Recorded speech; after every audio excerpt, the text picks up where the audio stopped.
শিক্ষার্থী বন্ধুরা, ইজি স্টাডির পক্ষ থেকে সবাইকে স্বাগতম। ইজি স্টাডির ইংলিশ লেকচার 4-এ আজকে আমরা শিখব জিরান্ড ভার্সাস প্রেজেন্ট পার্টিসিপল। বিসিএস সহ সকল প্রকার চাকরির পরীক্ষা, এসএসসি, এইচএসসি সহ শিক্ষা জীবনের সকল পর্যায়ে এই জিরান্ড এবং পার্টিসিপল আমাদেরকে নানা পীড়া দিয়ে থাকে। তাই এই জিরান্ড এবং প্রেজেন্ট পার্টিসিপল বিষয়ে যেই প্রশ্নই আসুক না কেন আমাদেরকে সঠিকভাবে আইডেন্টিফাই করতে হলে আজকের এই ভিডিওটি সম্পূর্ণ না টেনে দেখতে হবে। চলুন শুরু করা যাক।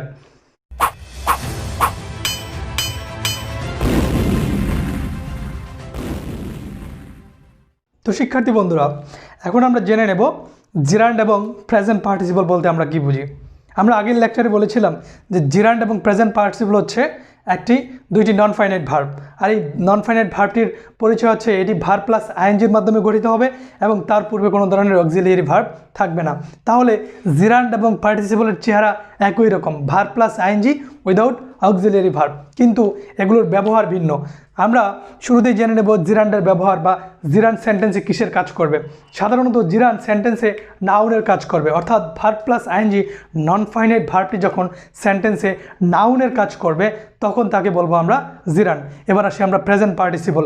খেয়াল রাখবেন শিক্ষার্থী বন্ধুরা, verb plus ING non finite ভার্বটি সেন্টেন্সে যখন অ্যাডজেক্টিভ বা অ্যাডভার্বের কাজ করবে তখন তাকে বলবো আমরা প্রেজেন্ট পার্টিসিপল। এবার আমরা উদাহরণের মাধ্যমে বুঝতে চাই। শিক্ষার্থী বন্ধুরা, আমরা জানি একটি সেন্টেন্সে নাউন সাধারণত সেন্টেন্সে ভার্বের সাবজেক্ট, ভার্বের অবজেক্ট এবং প্রিপোজিশনের অবজেক্ট হিসেবে কাজ করে। তাহলে যে নন ফাইনাইট ভার্বটি জিরান্ড, যেহেতু জিরান্ড সেন্টেন্সে নাউনের কাজ করবে, তার মানে এক্ষেত্রে জিরান্ড সেন্টেন্সে সাবজেক্টের কাজ করতে পারে, ভার্বের অবজেক্টের কাজ করতে পারে, আবার প্রিপোজিশনের অবজেক্টের কাজ করতে পারে। যখনই আমরা ভার্ব প্লাস আইএনজিকে নাউনের পজিশনে দেখব বা সাবজেক্টের পজিশনে দেখব বা অবজেক্টের পজিশনে দেখব বা প্রিপোজিশনের অবজেক্টের পজিশনে দেখব তখন তাকে আমরা জিরান্ড হিসেবে আইডেন্টিফাই করব। আবার যখন আমরা ভার্ব প্লাস আইএনজিকে যখন আমরা অ্যাডজেক্টিভ বা কোনো কিছুর দোষ, গুণ, অবস্থা, পরিমাণকে বুঝাবে তখন সেটাকে আমরা প্রেজেন্ট পার্টিসিপল হিসেবে আইডেন্টিফাই করব। তো আমরা এবার জিরান্ডের ব্যবহারটা আমরা এক্সাম্পলের মাধ্যমে বুঝতে চাই। এখানে আমি শুরুতেই লিখেছি যে swimming is good for health. তো এই সেন্টেন্সে আমাদের দুইটি ভার্ব রয়েছে, একটি হচ্ছে সুইমিং আর একটি হচ্ছে ইজ। তাহলে আমরা দেখতে পাচ্ছি এখানে ইজ ভার্বটির পূর্বে কি রয়েছে, অবশ্যই এখানে একটি সাবজেক্ট থাকবে। ইজ ভার্বের পূর্বে আমরা দেখলাম যে আরেকটি ভার্ব রয়েছে সুইমিং। তাহলে এই ভার্বটিকে আবার আমরা কীভাবে নাউন বলবো বা কীভাবে সাবজেক্ট বলবো, দ্যাটস দ্য কোয়েশ্চেন। তো শিক্ষার্থী বন্ধুরা খেয়াল রাখবেন, একটি ভার্ব প্লাস আইএনজি যখন সেন্টেন্সে ব্যবহৃত হবে তখন তার পূর্বে যদি কোনো প্রকার অক্সিলিয়ারি ভার্ব না থাকে এবং সেটি যখন নাউনের পজিশনে থাকে তখন তাকে অবশ্যই আমরা জিরান্ড বলবো। তো শিক্ষার্থী বন্ধুরা, আমরা যেহেতু জানি যে একটি সেন্টেন্সে নাউন 3 ধরনের কাজ করে, ভার্বের সাবজেক্ট, তাহলে আমাদের ইজ ভার্বের সাবজেক্ট হচ্ছে কি আমাদের এখানে সুইমিং, তাই এটি আমাদের এখানে নাউনের কাজ করছে এবং এটি একটি জিরান্ড। এবার আমরা দেখে নিব যে সেন্টেন্সে ভার্বের অবজেক্ট হিসেবে জিরান্ডের ব্যবহার। তো আমি এখানে লিখেছি যে হি লাভস প্লেয়িং ফুটবল। তো শিক্ষার্থী বন্ধুরা, আমরা এখানে এই যে লাভস ভার্বটি, এই ভার্বটিকে যদি আমি কি দিয়ে প্রশ্ন করি, হি লাভস, সে পছন্দ করে, কি পছন্দ করে, প্লেয়িং ফুটবল, ফুটবল খেলা পছন্দ করে। আর যেহেতু আমরা জানি একটি সেন্টেন্সে ভার্বের পরে থাকে অবজেক্ট এবং অবজেক্টের কাজ করে নাউন বা প্রোনাউন, যেহেতু এই ভার্বটি এখানে নাউন বা প্রোনাউনের কাজ করেছে সেজন্য এটি হচ্ছে জিরান্ড। যদি এটি অ্যাডজেক্টিভের কাজ করতো তাহলে এটিকে বলতাম আমরা প্রেজেন্ট পার্টিসিপল। যেহেতু এটি এখানে নাউনের কাজ করছে সেজন্য এটিকে আমরা জিরান্ড বলবো। এবার আসি আমরা প্রিপজিশনের অবজেক্ট। খেয়াল রাখবেন শিক্ষার্থী বন্ধুরা, ভার্ব প্লাস আইএনজি যখন প্রিপজিশনের পরে ব্যবহৃত হয় তখন সেটাকে বলি আমরা প্রিপজিশনের অবজেক্ট। আর প্রিপজিশনের অবজেক্ট হিসেবে যেই ভার্ব প্লাস আইএনজি ব্যবহৃত হয় তাকে আমরা আইডেন্টিফাই করব বা ফাইন্ড আউট করব অ্যাজ এ জিরান্ড হিসেবে, নট অ্যাজ পার্টিসিপল। তো শিক্ষার্থী বন্ধুরা, আমরা এক্সাম্পলটি দেখি যে he is fond of swimming. আমরা সাধারণত জানি সুইম হচ্ছে একটি ভার্ব এবং সুইমিং ভার্বটি সুইম ভার্বের সাথে আইএনজি যুক্ত করার মাধ্যমে আমরা এটাকে কন্টিনিউয়াস ফর্মে নিয়ে আসছি, কিন্তু কন্টিনিউয়াস ফর্মে নিয়ে আসার পরেও এর পূর্বে কোনো অক্সিলিয়ারি ভার্ব নেই, তার মানে এটা হচ্ছে একটি নন ফাইনাইট ভার্ব। এবং এই নন ফাইনাইট ভার্বটি কি প্রেজেন্ট পার্টিসিপল নাকি আপনার জিরান্ড হবে সেটা আইডেন্টিফাই করার জন্য আমাদের এই অফ প্রিপোজিশনটাকে দেখতে হবে। আমরা জানি যদি প্রিপোজিশনের পরে ভার্ব প্লাস আইএনজি থাকে তখন সেটাকে আমরা জিরান্ড বলবো। তো আমি আশা করি শিক্ষার্থী বন্ধুরা আপনারা আমাদের জিরান্ডের ব্যবহার বা জিরান্ড বলতে আমরা কী বুঝি সেটা বুঝতে পেরেছেন।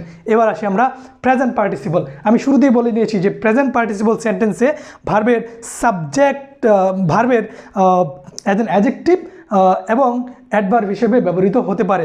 অর্থাৎ আমরা যদি এই এক্সাম্পলটি দেখি যে আই স হিম, আমি তাকে দেখেছি কেমন অবস্থায়, সুইমিং, খেলতে, মানে সে যখন খেলছে বা তার কাজটি চলমান আছে আমরা তখন তাকে দেখেছি, সেজন্য আমরা এই সুইমিং ভার্বটিকে আমরা এক্ষেত্রে জিরান্ড না বলে অ্যাডজেক্টিভ বলবো। কারণ আমি তাকে তার অবস্থানটাকে এক্ষেত্রে প্রকাশ করছি যে তাকে কোন অবস্থায় দেখেছি, সুইমিং অবস্থায়, মানে যে তার কাজটা ওই মুহূর্তে চলছে, তার মানে কি সে সুইমিং করছে, তার মানে কি তার একটা অবস্থান প্রকাশ পেয়েছে, সেজন্য আমরা এটাকে একটি অ্যাডজেক্টিভ বলবো। কারণ আই স হিম, আমি তাকে দেখেছি, কাকে দেখেছি, আই স হিম, আমি তাকে দেখেছি কি করতে, সুইমিং করতে। তাহলে এই হিম হিম অবজেক্টের অবস্থান প্রকাশ করছে কে বা তার চরিত্র প্রকাশ করছে কে, এই সুইমিং। আমরা জানি নাউন বা প্রোনাউনের দোষ, গুণ, অবস্থা, সংখ্যা, পরিমাণ যা প্রকাশ করে সেটাকে বলা হয় অ্যাডজেক্টিভ।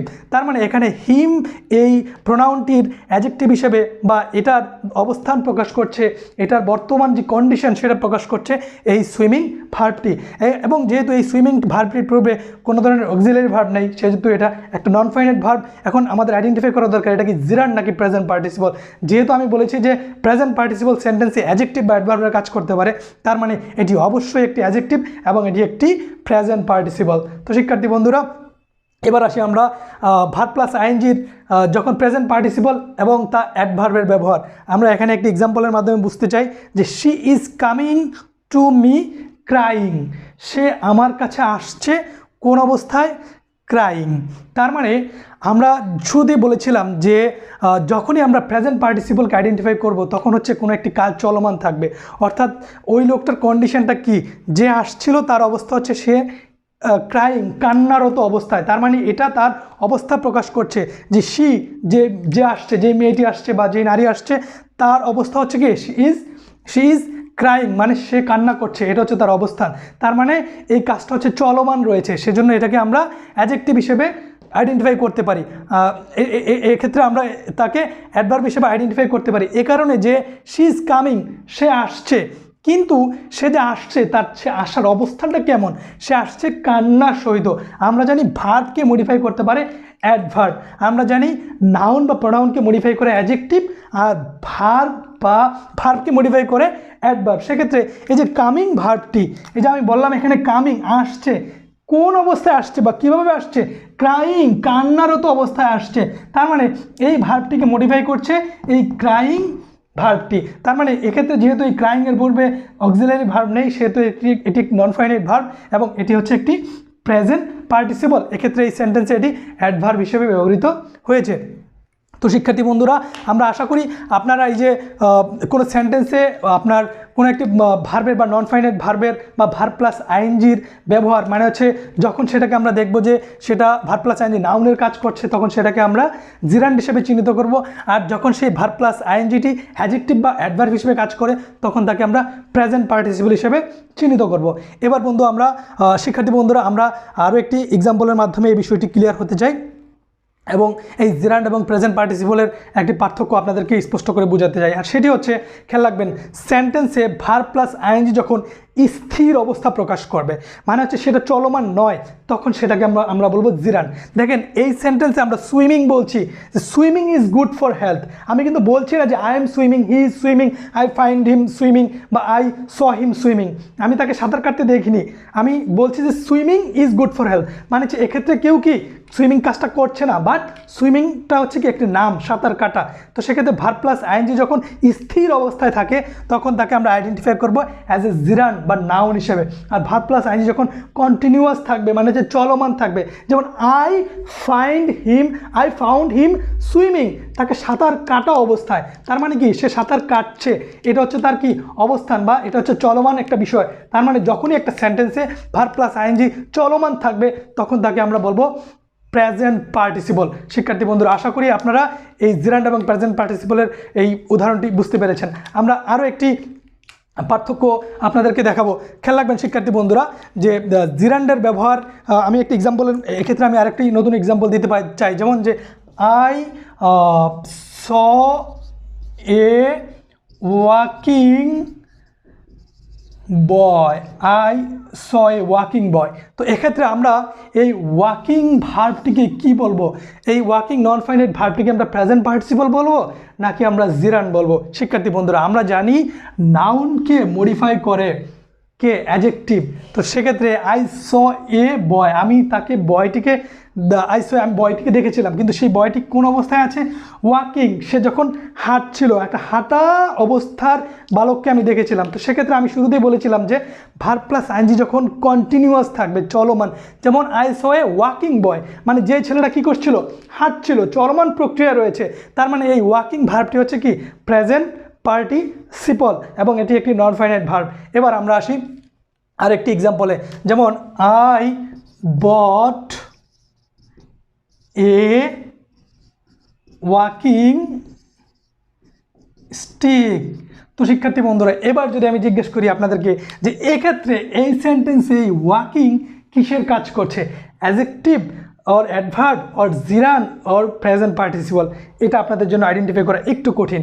খেয়াল রাখবেন, এক্ষেত্রে যেহেতু আমি বলেছি আই বট এ স্টিক এবং ওয়াকিং স্টিক, ওয়াকিং স্টিকটা কিন্তু বোঝায় না যে স্টিকটা ওয়াকিং করছে। তো আমরা এই ওয়াকিং স্টিকটা দ্বারা বোঝাচ্ছে যে স্টিকটা দ্বারা আমরা নিজেরা হাঁটতে পারি। তার মানে স্টিকটা হাঁটে না, হাঁটে কে? আমি। সেজন্য এই ওয়াকিংটা কিন্তু এক্ষেত্রে এই সেন্টেন্সে স্থির আছে। সে কিন্তু ওয়াকিং স্টিকটা কিন্তু হাঁটে না। লাঠিটা আপনি ফালায় রাখেন, তার মানে এটা দিয়ে কি আপনি ফিউচারে হাঁটতে পারবেন। কিন্তু এক্ষেত্রে বলেছি কি আমি ওয়াকিং বয়, মানে কি আমি হাঁটছি বা যে ছেলেটা হাঁটছে, তার মানে এক্ষেত্রে স্টিকটা কিন্তু হাঁটে না। তার মানে আমি আপনাদেরকে আসলে বোঝাতে পেরেছি যে এটা হচ্ছে এই সেন্টেন্সে আমাদের জন্য জিরান, বা এক্ষেত্রে আমাদের এটা নাউনের কাজ করেছে, ভার্ব প্লাস আইএনজির কাজ করেছে। তো শিক্ষার্থী বন্ধুরা, এটাকেও আমরা আরও একটি সহজ সূত্রের মাধ্যমে নির্দিষ্ট করতে পারি। এবার আমরা সেটা দেখে নেব, সেটা আমরা কিভাবে বের করতে পারি। দেখেন, I bought A walking stick, আমি যদি এই যে স্টিক, এই যে ওয়াকিং, ভার্ব প্লাস আইএনজির পরে আমাদের একটি নাউন রয়েছে, সেই নাউনটিকে আমি শুরুতে নিয়ে আসবো, স্টিক। স্টিক আমি নিয়ে আসলাম। এবার এই স্টিকের পরে আমি এখানে দুইটি বিষয় দিব, এক হচ্ছে ইজ আর একটি হচ্ছে ফর। তাহলে এরপরে আমরা আমাদের যে ভার্ব প্লাস আইএনজি সেটি নিয়ে আসবো, ওয়াকিং, WALKING। তো শিক্ষার্থী বন্ধুরা, এবার আমরা দেখি যে আসলে এই স্টিক, ইজ অথবা ফর, ওয়াকিং, এখানে এই ইজ এবং ফরের মধ্যে কোনটি দিয়ে অর্থ প্রকাশ করে? দেখি আমরা, স্টিক ফর ওয়াকিং নাকি স্টিক ইজ ওয়াকিং? স্টিক তো নিজে নিজে হাঁটতে পারে না, তার মানে কি stick for walking, stick for walking. তো খেয়াল রাখবেন, যখনই আমরা এই যে ভার্ব প্লাস আইএনজির পরে একটি ভার্ব প্লাস আইএনজির পরে একটি নাউন পাবো, এবং সেই নাউনটিকে কি করব? শুরুতে নিয়ে আসবো। নাউনটিকে নিয়ে আসার পরে এরপরে আমরা এর সাথে ইজ এবং ফরকে ইউজ করব। যদি আমরা ইজ এবং ফরের মাধ্যমে যদি আমরা স্টিক ফর ওয়াকিং, যখন আমরা এই উদাহরণে যখন আমরা দেখব যে সেই উত্তরটি আমাদের ফরের মাধ্যমে আসে, ফর মানে স্টিক ফর ওয়াকিং, যদি ফরের মাধ্যমে আমরা উত্তরটা পাই, তখন সেটাকে আমরা বলবো জিরান। শিক্ষার্থী বন্ধুরা, আমি আবারও বলছি, যদি আমরা এই উত্তরটা স্টিক ফর ওয়াকিং, যেহেতু আমাদের স্টিক ইজ ওয়াকিং হতে পারে না, কি হতে পারে? স্টিক ফর ওয়াকিং, যখনই আমরা এই ফরের মাধ্যমে উত্তর পাবো, তখন আমরা তাকে বলবো জিরান। তখন আমরা তাকে কি বলবো? জিরান বলবো। আর এই উত্তরটি যদি ইজ দ্বারা আসতো, তাহলে সেটাকে আমরা বলতাম প্রেজেন্ট পার্টিসিপল। সেক্ষেত্রে আমরা একটা এক্সাম্পল দিতে পারি, যেমন এক্ষেত্রে আমরা বলেছিলাম যে I saw a walking boy. তো এক্ষেত্রে আমরা শুরুতেই আমরা কি বলেছিলাম যে বয়, এটাকে আমরা শুরুতে নিয়ে আসবো, অর্থাৎ ভার্ব প্লাস আইএনজির পরে যে নাউনটি সেটাকে নিয়ে আসবো, বয় নিয়ে আসলাম। এরপর আমরা এখানে লিখলাম কি ইজ অথবা ফর। এখন আমরা দেখবো যে আসলে কোনটা দ্বারা অর্থ প্রকাশ করতে পারে, ইজ দিয়ে অর্থ প্রকাশ করে নাকি ফর দিয়ে অর্থ প্রকাশ করে। আমি আপনার দেখাচ্ছি যে বয় ইজ ওয়াকিং নাকি বয় ফর ওয়াকিং। সেহেতু বয় নিজে কি করতে পারে? হাঁটতে পারে, সেজন্য এই সেন্টেন্সটি বয় ইজ ওয়াকিং হবে। মানুষকে কখনো ফর হয় না, বয় ইজ ওয়াকিং। তার মানে এক্ষেত্রে যখন ইজ দ্বারা আমরা ভার্ব প্লাস আইএনজিটিকে অর্থ প্রকাশ করাতে পারবো, তখন তাকে আমরা বলবো প্রেজেন্ট পার্টিসিপল। এটা হচ্ছে বন্ধুরা সবচেয়ে সহজ একটি পন্থা এই জিরান্ড এবং প্রেজেন্ট পার্টিসিপল নির্ণয় করার জন্য। আশা করি আমার এই এক্সাম্পলটি সবাই বুঝতে পেরেছেন এবং আজকের এই লেকচারে আমি যতগুলো এক্সাম্পল দিলাম আপনারা সবাই বুঝতে পেরেছেন। যদি আপনাদের এই লেকচারে কোনো ধরনের কোয়েরি থাকে এবং আপনাদের কোনো কিছু বুঝতে অসুবিধা হয় সেক্ষেত্রে আপনারা আমাদেরকে কমেন্টস বক্সে জানাবেন এবং আমাদের এই চ্যানেলটি অবশ্যই সাবস্ক্রাইব করবেন এবং আমাদের এই জিরান্ড প্রেজেন্ট পার্টিসিপল ইনফিনিটিভ বা আপনার ফাইনাইট নন ফাইনাইট ভার্ব শেখার জন্য আমাদের প্রিভিয়াস লেকচারটা আপনারা একটু দেখে আসবেন। তো সে পর্যন্ত আপনাদেরকে শুভেচ্ছা জানিয়ে আমাদের এই চ্যানেলটিকে সাবস্ক্রাইব করা এবং আমাদের এই বেল আইকনটি ক্লিক করার অনুরোধ রেখে এখানে শেষ করছি। ধন্যবাদ, আল্লাহ হাফিজ।